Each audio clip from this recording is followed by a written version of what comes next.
जोहार दोस्तों, जयशंकर प्रसाद के नाटक स्कंदगुप्त के वस्तुनिष्ठ प्रश्नों को हम लोग देख रहे थे। इसका यह भाग 3 है। इसमें पहला क्वेश्चन है, विजया भट्टार के प्रति सम्मोहित है, लेकिन अनंत देवी किसके बारे में विचार करने को कहती हैं? तो किनके बारे में? पुरगुप्त के बारे में। और पुरगुप्त कौन है? अनंत देवी के पुत्र हैं। अगला प्रश्न है, प्रणय वंचिता स्त्रियां अपनी राग के रोड़े विघ्नों को दूर करने के लिए वज्र से भी दृढ़ होती हैं। यह कथन किसका है? तो विजया का है। विजया कौन है? देवसेना की सखा है। कौन अभिमान पूर्वक कहती है कि मैं वही हूँ जो अश्वमेघ पराक्रम कुमारगुप्त से बालों को सुगंधित करने के लिए गंधचूर्ण जलवाती थी? किसकी?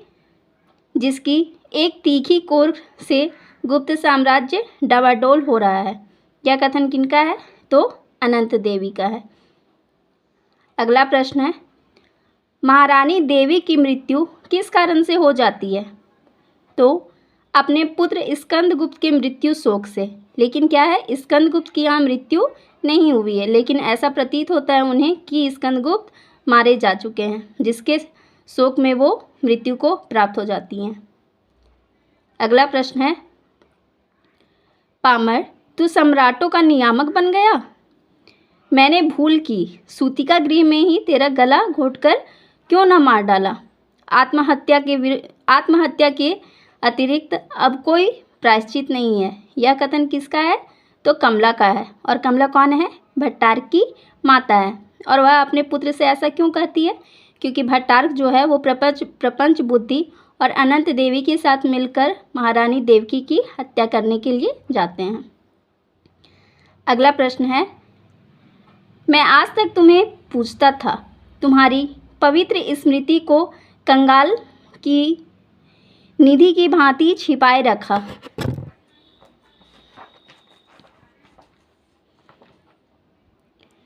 तुमने सोने के लिए नंदन का अम्लान कुसुम बेचकर डाला। यह कथन किसने किससे कहा है? तो मातृगुप्त ने कहा है। और मातृगुप्त इसमें कौन है? कवि कालिदास।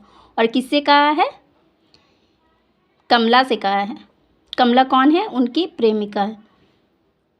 प्रेमिका, दासी, जो भी आप कह सकते हैं, लेकिन इसमें उन्हें एक वैसा के रूप में बाद में दिखाया गया है।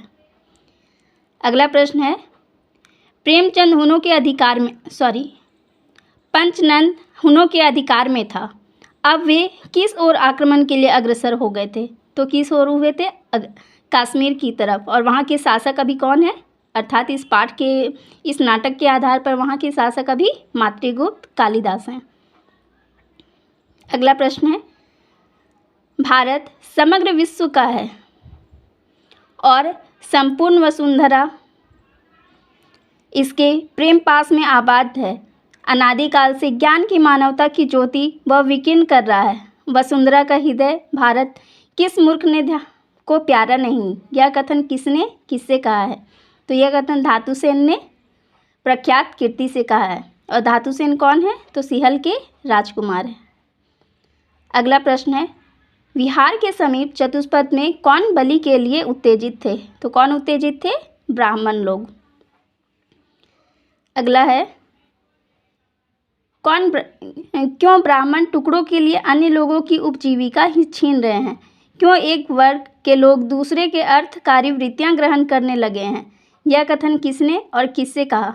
तो धातुसेन ने ब्राह्मणों से कहा, क्योंकि जो ब्राह्मण है वो बलि देने के लिए आतुर है। तो धातुसेन उन्हें समझा रहे हैं। किनके प्रवचनों को सुनकर ब्राह्मणों ने तलवार फेंक दी और कहा कि मैं कभी बलि नहीं करूँगा? तो प्रख्यात कीर्ति के उपदेशों को सुनकर ब्राह्मणों ने कहा कि अब हम बलि कभी नहीं देंगे। और प्रख्यात कीर्ति कौन है?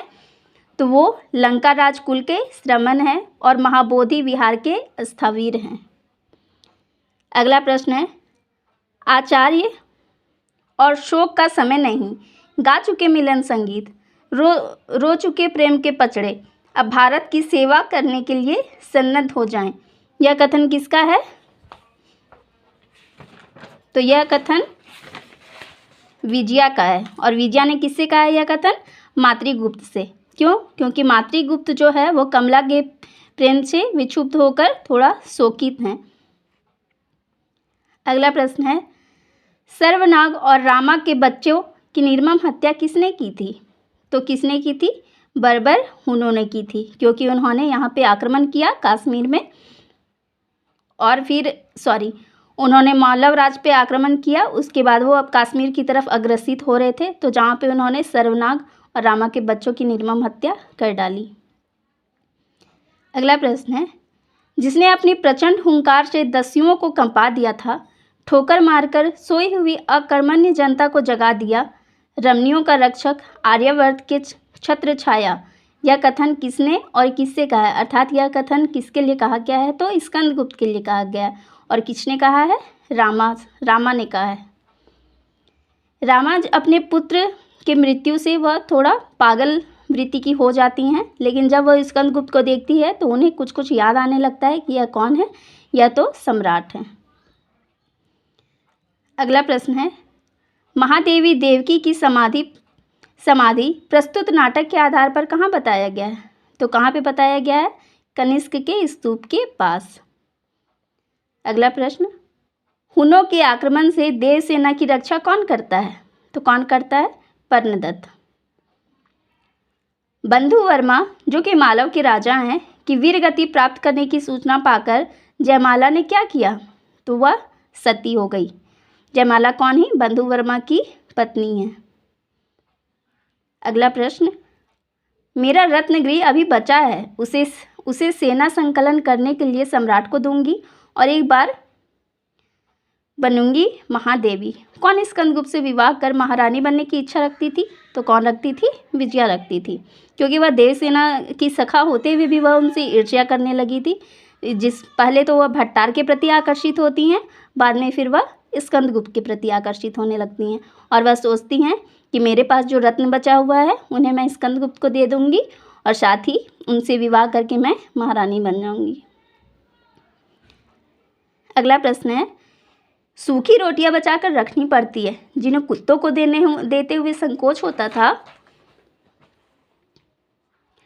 उन्हीं कुत्सित अन्नों का संचय, यह कथन किनका है? तो पर्णदत्त का है। हुनों के आक्रमण के बाद और जब सबकी धीरे धीरे मृत्यु होने लगती है युद्ध में, तो फिर वो क्या करते हैं? रोटियां एकत्रित करते हैं। किसके लिए? जनता के लिए। पर्णदत्त एक नागरिक से भिक्षा स्वरूप कुछ मांगता है, तो वह नागरिक देवसेना को ढूंढता है और कहता है कि वह गाती तो कुछ अवश्य मिल जाता। इससे उस व्यक्ति की कौन सी छवि उभरती है?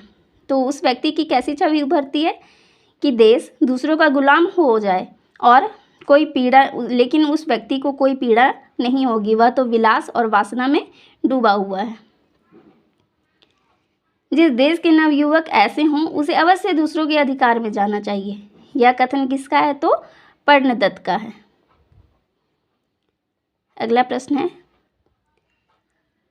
हमारे ऊपर सैकड़ों अनाथ वीरों के बालकों का भार है बेटा, ये युद्ध में मरना जानते हैं, परंतु भूख से तड़पते उन्हें देखकर आंखों से रक्त गिर पड़ता है। यह कथन किसने और किससे कहा? तो पर्णदत्त ने देवसेना से कहा। पर्णदत्त जब नागरिकों से रोटी या कुछ वस्तुएं मांगने जाते हैं और उनके द्वारा जब उपहास किया जाता है, तो जिससे ये बहुत ज़्यादा क्रोधित होते हैं और बोलते हैं कि जिन वीरों ने देश की रक्षा के लिए अपने प्राण तक त्याग दी, उन बच्चों को ऐसे भूखे तड़पते देखकर दिल रो पड़ता है। अगला प्रश्न है, स्कंदगुप्त किससे विवाह की इच्छा प्रकट करते हैं? तो स्कंदगुप्त देवसेना से विवाह की इच्छा प्रकट करते हैं। अगला प्रश्न, आपको अकर्मण्य बनाने के लिए देवसेना जीवित ना रहेगी, अभिमानी भक्त के समान निष्काम होकर मुझे उसी की उपासना करने दीजिए। देवसेना ने किससे कहा? तो स्कंदगुप्त से कहा। स्कंदगुप्त जब बोलते हैं कि देवसेना तुम मुझसे विवाह कर लो, तो उसी पे यह कथन उनका होता है कि मैं आपसे विवाह करके आपको बंधन में नहीं बांधना चाहती, क्योंकि अभी देश को आपकी आवश्यकता है।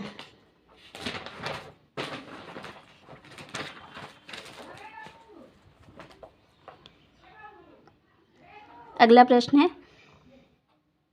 कौन कुमार जीवन ही व्यतीत करने की प्रतिज्ञा करते हैं? तो कौन करते हैं? स्कंदगुप्त, क्योंकि देवसेना उनसे विवाह करने की इच्छा प्रकट नहीं करती और इसी पर वे बोलते हैं कि मैं आजीवन क्या रहूँगा? अब कुंवारा ही रहूँगा।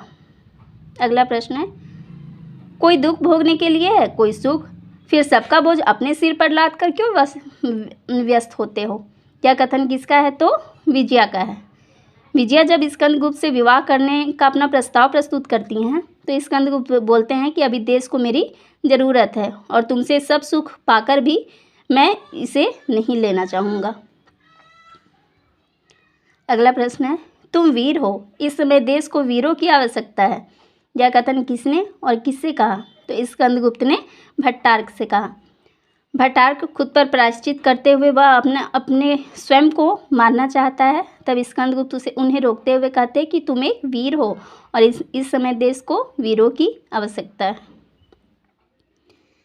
अगला प्रश्न है, आज जीवन की भावी सुख, आशा और आकांक्षा सबसे मैं विदा लेती हूँ, वेदना मिली विदाई।